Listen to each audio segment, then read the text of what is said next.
तो 8वें योग दिवस के मौके पर प्रधानमंत्री ने कर्नाटक के मैसूर पैलेस से योग दिवस की शुरुआत की है और आप ये विहंगम दृश्य देख रहे हैं जहां पर हजारों लोग एक साथ सामूहिक योग कर रहे हैं। उन्होंने कहा कि योग हमारे प्रोडक्टिविटी को बढ़ा देता है, एक अलग ही ऊर्जा से हमें भर देता है। योग हमें जानना भी है और इसे जीना भी है। इस बार थीम है योगा फॉर ह्यूमैनिटी, यानी मानवता के लिए योग। और ये देखिए, प्रधानमंत्री लोगों के बीच पहुंच चुके हैं योग करने के लिए। एक एक करके योगासन सभी लोग मिलकर करेंगे। कर्नाटक के लोगों में एक अलग ही उत्साह आज मैसूर पैलेस में कि प्रधानमंत्री उनके बीच मौजूद हैं और उनके साथ वो योग कर रहे हैं। कुछ तस्वीरें आप देख रहे हैं जब दुर्गम स्थलों पर हमारे जवान योग करते हैं। आईटीबीपी के जवानों की तस्वीर आपको दिखाई। देश विदेश में आज कहा जा रहा है कि 25 करोड़ के करीब लोग योग के अलग अलग कार्यक्रम में इकट्ठा एक साथ जुड़ेंगे और योग करेंगे। छोटे बड़े सभी योग उनके जीवन का कैसे हिस्सा बन चुका है, आज इसे प्रदर्शित करेंगे। हर साल आज के दिन योग दिवस बहुत ही उत्साह के साथ, एक पॉजिटिविटी के साथ मनाया जाता है। आपको बता दें कि संयुक्त राष्ट्र में भी 185 देश हैं जिन्होंने योग को अपना संपूर्ण समर्थन दिया है। और आज देश के सभी राज्यों में मुख्यमंत्री हो या फिर तमाम केंद्रीय मंत्री, सांसद, जितने भी नेता हैं, लीडर्स हैं, वो योग में शामिल होंगे। इसके अलावा भी जो बड़ी पर्सनालिटीज हैं वो योग से अपने आप को कैसे जोड़कर रखती हैं, उनके जीवन को कैसे बदला है योग ने, वो लोगों तक बात पहुंचाएंगे। तो फिट इंडिया की शपथ जो हर हिंदुस्तानी ने ली है उसे दर्शाता है योग दिवस। और सिर्फ देश के लिए ही नहीं बल्कि अंतर्राष्ट्रीय स्तर पर हमारे सभी सहयोगी हमारे साथ जुड़े हुए हैं और मैसूर पैलेस का रुख करेंगे। पल्लवी लगातार वहां पर मौजूद हैं। पल्लवी, बहुत ही बेहतरीन दृश्य है ये और पीएम लोगों के बीच पहुंच चुके हैं योग करने के लिए।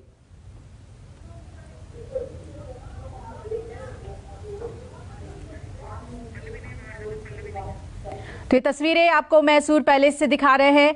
तमाम हमारे सहयोगी अलग अलग जगहों से जुड़ रहे हैं जो आपको आज योग दिवस की खूबसूरत तस्वीरें दिखाएंगे, क्योंकि ये हमें जोड़ता है, योग हमें एक करता है। और वो तस्वीरें झलका रही हैं। घर घर में प्रचार प्रसार हुआ है योग का। ये आज प्रधानमंत्री ने अपने संबोधन में कहा, एक वैश्विक पर्व बन गया है। पल्लवी हमारे साथ जुड़ गई हैं। पल्लवी, लगातार हम मैसूर पैलेस के विहंगम दृश्य दिखा रहे हैं और अब प्रधानमंत्री भी लोगों के बीच मौजूद हैं योग करने के लिए।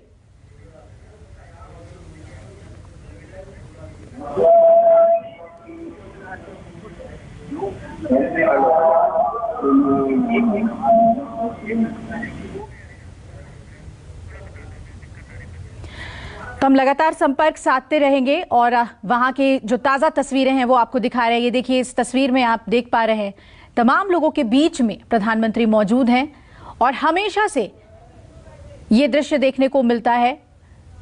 हमेशा योग दिवस पर पीएम की ये कोशिश होती है लोगों के साथ मिलकर योग करने की। उनके खुद के दिनचर्या में भी योग शामिल है और आज के दिन बहुत ही उत्साह के साथ लोगों के साथ मिलकर वो योग करते हैं।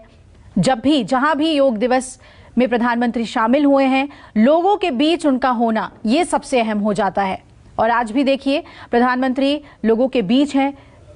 मैसूर पैलेस में कर्नाटक के लोगों में एक अलग ही उत्साह था कि प्रधानमंत्री आ रहे हैं और उनके साथ योग दिवस मनाने का मौका उन्हें मिल रहा है। पल्लवी जुड़ गई हैं। पल्लवी, बहुत ही खूबसूरत दृश्य है मैसूर पैलेस से और पीएम लोगों के बीच में है योग करने के लिए।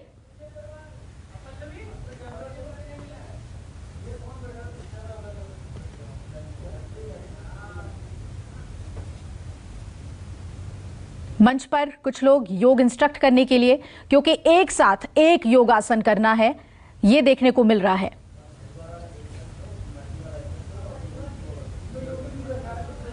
और केवल मैसूर पैलेस ही नहीं, आपको अलग अलग जगहों की तस्वीरें हम दिखा रहे हैं। हरिद्वार हो, दिल्ली हो, हर जगह योग को मनाया जा रहा है। और हमारे साथ स्टूडियो में भी तमाम मेहमान मौजूद हैं। डॉक्टर रंजना है हमारे साथ, योगा एक्सपर्ट। रमनीश वत्सा हैं जो योगाचार्य हैं, शिवानी पुंडीर जी हैं योग शिक्षक हैं, इंस्ट्रक्ट करती हैं, और ऋषा हैं वो भी इंस्ट्रक्टर हैं योगा की।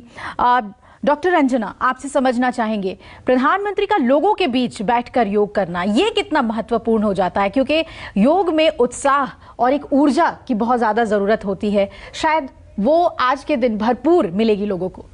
हाँ जी बिल्कुल, क्योंकि मोदी जी हैं हमारे प्रधानमंत्री जी हैं, तो उनसे सभी इंस्पायर होते हैं, पूरा विश्व उनको देखने के लिए आतुर है, और साथ में वो योग करते हैं तो इंस्पायर होते हैं कि हमको भी योग करना चाहिए। जब हमारे प्रधानमंत्री, हमारे देश के प्रधानमंत्री यदि योग कर रहे हैं तो हम क्यों ना करें।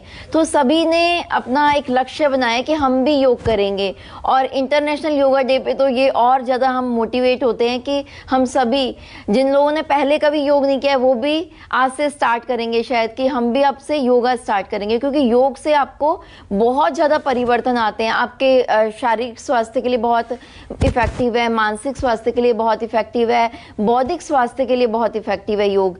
योग आपको आपकी आत्मा से परमात्मा को मिलाने का एक जरिया है, एक तरीका है, आपको स्वस्थ रखने का तरीका है, आपको स्ट्रेस फ्री रखने का बहुत ही अच्छा इफेक्टिव तरीका है। आपको स्ट्रेस फ्री रखता है, गुस्सा, चिंता, तनाव, भय से, फियर से आपको मुक्ति दिलाता है। और तमाम जितनी भी बीमारियां हैं, पहले अभी हमने कोविड का सामना किया, अभी हो सकता है फ्यूचर में भी कोई ना कोई बीमारियां आती ही रहती हैं, तो उनसे फाइट करने के लिए योग आपको इम्यूनिटी देता है, आपको आपकी सुरक्षा करता है, आपको प्रोटेक्ट करता है, और आपके मानसिक स्वास्थ्य के लिए बहुत ज़्यादा जरूरी है, क्योंकि आजकल इतना ज़्यादा डिप्रेशन की प्रॉब्लम हो गई है, लोग बहुत ज़्यादा गुस्सा आ जाता है, बहुत जल्दी एंजाइटी बहुत ज़्यादा बढ़ती जा रही है, सुसाइड करने को लोग आतुर है। और आजकल अभी जैसे ये जो युवाओं में हो रहा है, कौन सा वो है जी, बिल्कुल बिल्कुल। और अंजना जी देखिए, कुछ तस्वीरें हम इस वक्त अपने दर्शकों को दिखा पा रहे हैं। प्रधानमंत्री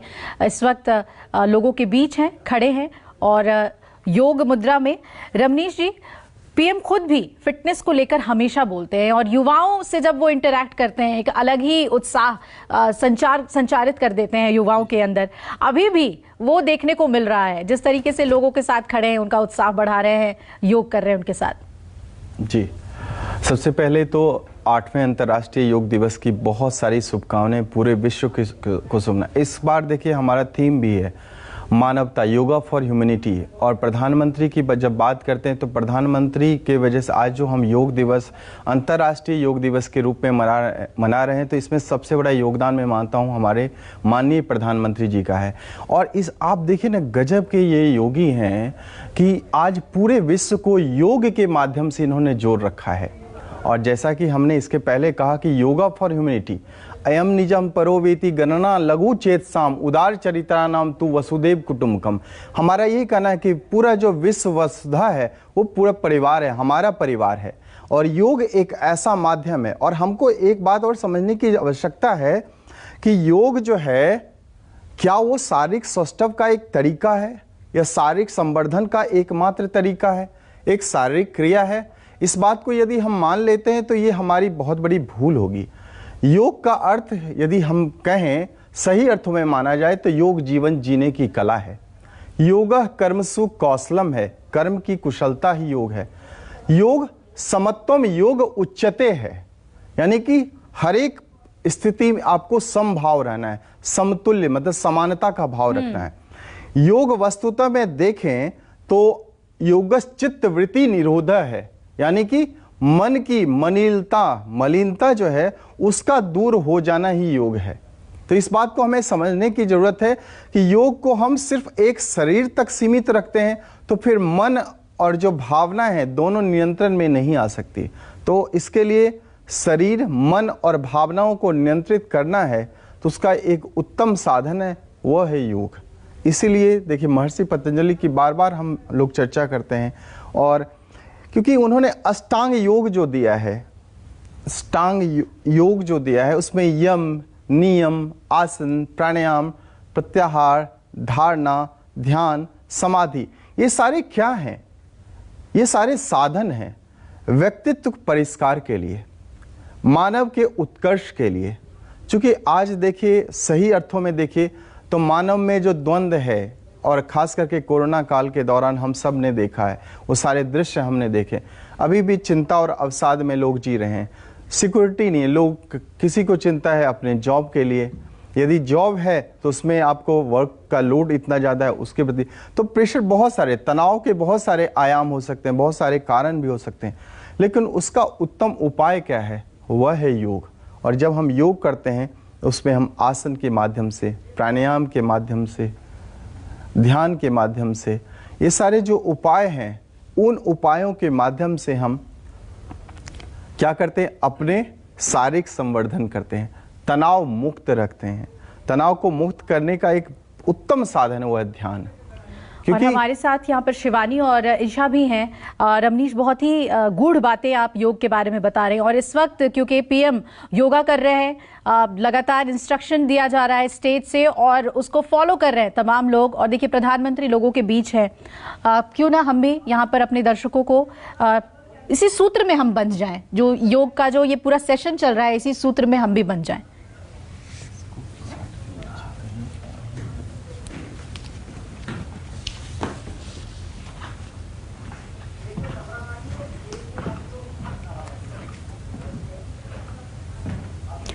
रमनीश जी, मैं चाहूंगी कि ये जितने भी योगासन हो रहे हैं, जो पोस्चरिंग है योग की, उसके बारे में आप बताएं। जी जी, ये एक बैलेंस के लिए बहुत ही अहम हो जाता है ये योगासन। जी जी, ये जो अभी आप देख रहे हैं इसको उत्कट आसन कहते हैं। ये खास करके हमारे घुटनों के लिए बहुत ही ज़्यादा उत्तम अभ्यास माना जाता है, क्योंकि आप ये जो मूवमेंट देख रहे हैं, पैरों का जो मूवमेंट देख रहे हैं, उसका ब्लड सर्कुलेशन बहुत अच्छे तरीके से होता है, रक्त का संचार बहुत अच्छे तरीके से होता है। तो ये पैरों के लिए, खास करके उसकी मजबूती के लिए बहुत ही ज़्यादा उत्तम अभ्यास है।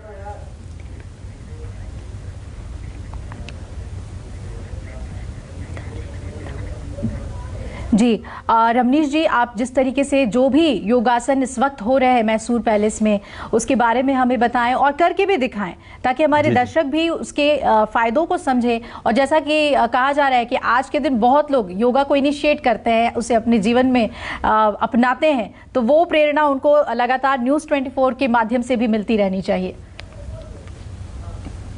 बिल्कुल, देखिए ये सारे जो अभ्यास आप देख रहे हैं, ताड़ासन है, उत्कट आसन है, ये सारे। अब ताड़ासन में देखिए ना कि हमारे सर से लेके पांव तक ये जो स्ट्रेचिंग होती है, ये स्ट्रेचिंग क्या करता है कि आपके पूरे शरीर अंग प्रत्यंग की मालिश करता है।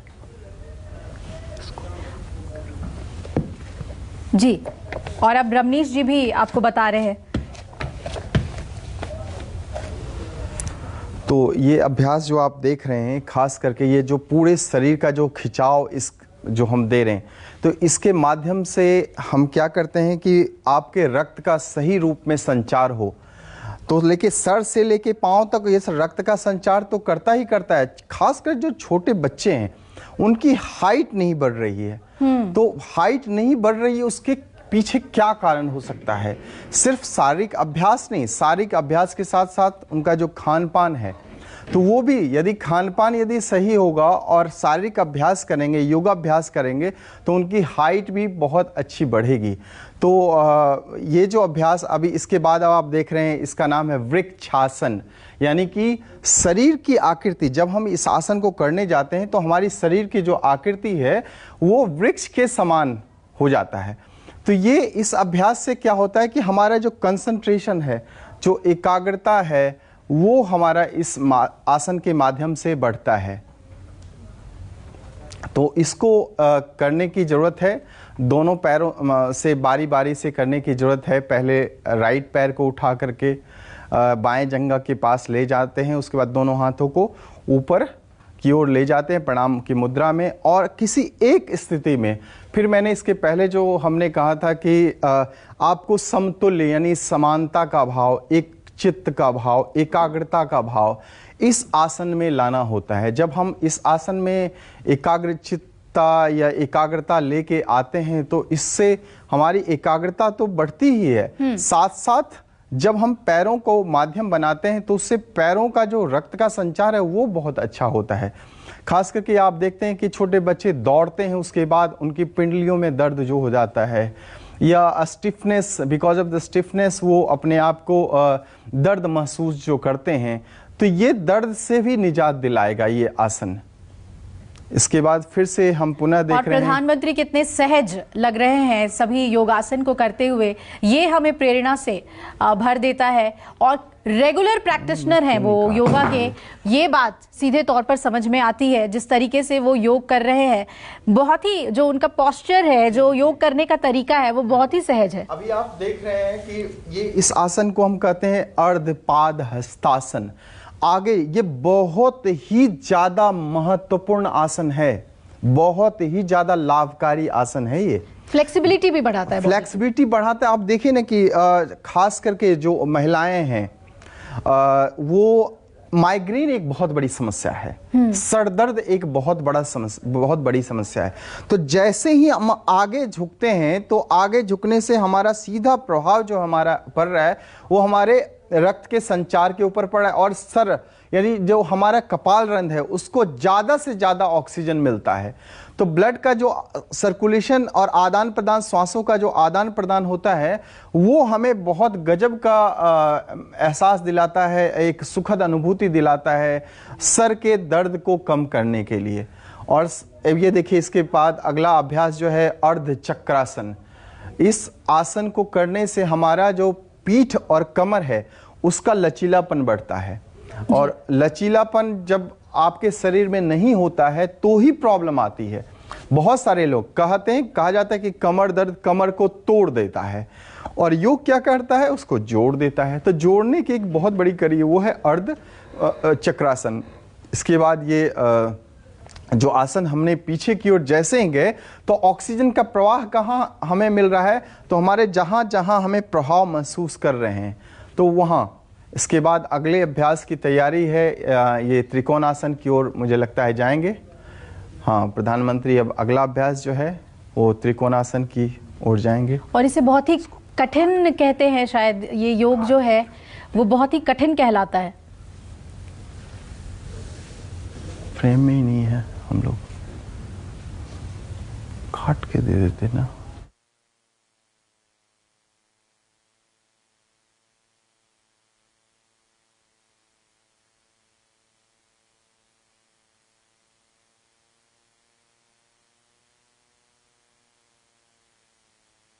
लोग मैथमेटिक्स में यूज करते त्रिकोण अपने बनाते थे डायग्राम, और आप देखिए कि इस आसन के माध्यम से भी हमारे शरीर की आकृति त्रिकोण, और ये आसन ये बहुत ही ज़्यादा उत्तम अभ्यास माना जाता है, खास करके जो हमारा जो ये बैड कोलेस्ट्रॉल को कम करने के लिए। और ये मूवमेंट जो हम देख रहे हैं, ये मूवमेंट खास करके कमर का जो मूवमेंट दे रहे हैं, तो ये कमर के लचीलापन के लिए बहुत ही ज़्यादा उत्तम अभ्यास माना जाता है। बहुत अच्छा। इसको हम दूसरे तरीके से भी दिखा सकते हैं, जैसे कि हम ये देखिए, ये देखिए, इसको बीच में रखेंगे हाथों को, और जो दायां हाथ है उसको ऊपर आसमान की ओर ले जाएंगे इस प्रकार, और फिर दूसरे हाथों से फिर से अब दायां हाथ को बीच में, दोनों पैरों के बीच में, और बायां हाथ को ऊपर की ओर ले जाएंगे।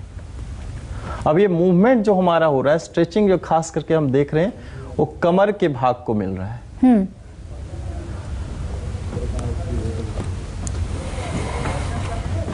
और ये एक दिन में नहीं होगा रमनीश जी, ये धीरे धीरे इस पोस्चर को पाने के लिए कोशिश करनी पड़ती है। बिल्कुल बिल्कुल।